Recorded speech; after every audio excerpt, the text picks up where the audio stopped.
आम आदमी पार्टी के मुखिया अरविंद केजरीवाल जहां सोचना बंद कर देते हैं, पीएम मोदी वहां से सोचना शुरू करते हैं। अरविंद केजरीवाल जो सोच नहीं पाए, पीएम मोदी ने करके दिखा दिया।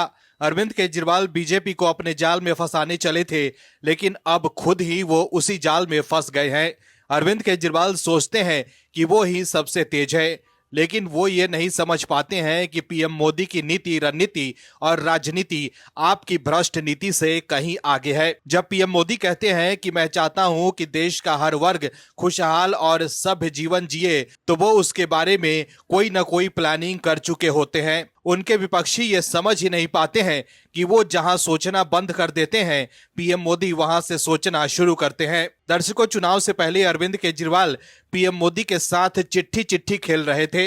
अरविंद केजरीवाल सोच रहे थे कि वो बीजेपी को अपने पिच पर लेके आएंगे, लेकिन पीएम मोदी के एक फैसले से अरविंद केजरीवाल हिट विकेट हो गए हैं और अब वो कुछ बोल नहीं पा रहे हैं। बजट से पहले अरविंद केजरीवाल मिडिल क्लास को खुश करने के लिए राजनीति कर रहे थे, लेकिन आज जब मिडिल क्लास खुश है, तब अरविंद केजरीवाल दुखी है। पीएम मोदी ने दिखा दिया कि राजनीति के असली खिलाड़ी वही है। दिल्ली के चुनाव में अरविंद केजरीवाल ही फंस गए और इसे ही कहते हैं ना, शिकारी का शिकार कर लेना। दर्शकों, आपको बताते हैं कि आखिर कैसे चुनाव से ठीक पहले अरविंद केजरीवाल की रणनीति हो गई है फेल। दरअसल दिल्ली के चुनावी दंगल में इनकम टैक्स छूट को लेकर दांव पेच का खेल चल रहा है। 22 जनवरी को अरविंद केजरीवाल 10 लाख रुपए तक इनकम टैक्स में छूट की मांग कर रहे थे।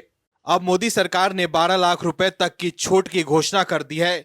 बजट 2025 की घोषणा करते हुए निर्मला सीतारमण ने कहा कि 7 लाख की छूट को अब 12 लाख रुपए तक किया जा रहा है। मोदी सरकार की इस नई घोषणा से 12,75,000 रुपए सालाना इनकम वाले व्यक्ति को कोई टैक्स नहीं देना होगा।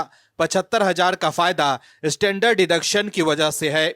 सरकार के इस फैसले का असर दिल्ली विधानसभा चुनाव में भी देखने को मिल सकता है। चुनाव से ठीक पहले इतने बड़े ऐलान का फायदा बीजेपी को मिल सकता है। हाल ही में अरविंद केजरीवाल ने मोदी सरकार से सालाना आय पर इनकम टैक्स छूट 7 लाख से 10 लाख करने की मांग की थी, जबकि केंद्र सरकार ने 10 लाख की बजाय 12 लाख की सालाना आय पर टैक्स का छूट का ऐलान कर दिया।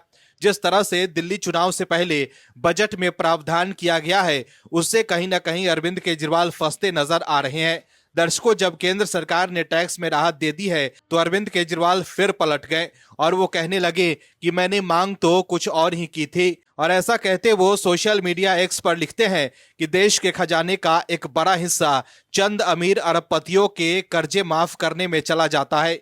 मैंने मांग की थी कि बजट में ये ऐलान किया जाए कि आगे से किसी अरबपति के कर्ज माफ नहीं किए जाएंगे। इससे बचने वाले पैसे से मिडिल क्लास को होम लोन और व्हीकल लोन में छूट दी जाए, किसानों के कर्ज माफ किए जाएं, इनकम टैक्स और जीएसटी की टैक्स दरें आदि की जाएं। मुझे दुख है कि ये नहीं किया गया।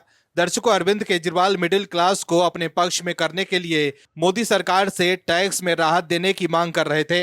अरविंद केजरीवाल सोच रहे थे कि मोदी सरकार 10 लाख तक की इनकम में भी छूट नहीं दे पाएगी, लेकिन पीएम मोदी ने 12 लाख तक की सालाना इनकम पर टैक्स फ्री करके अरविंद केजरीवाल के मंसूबों पर पानी फेर दिया। यही वजह है कि वो अब दुखी नजर आ रहे हैं, लेकिन जनता बहुत खुश है। दर्शकों, अरविंद केजरीवाल के साथ मुसीबत ये है कि वो अपने ही कही बात भूल जाते हैं और फंस जाते हैं तो दिखावा करने लगते हैं। Bureau report, OMH news. आप दर्शकों से विनम्र निवेदन है कि चैनल को सब्सक्राइब जरूर करें।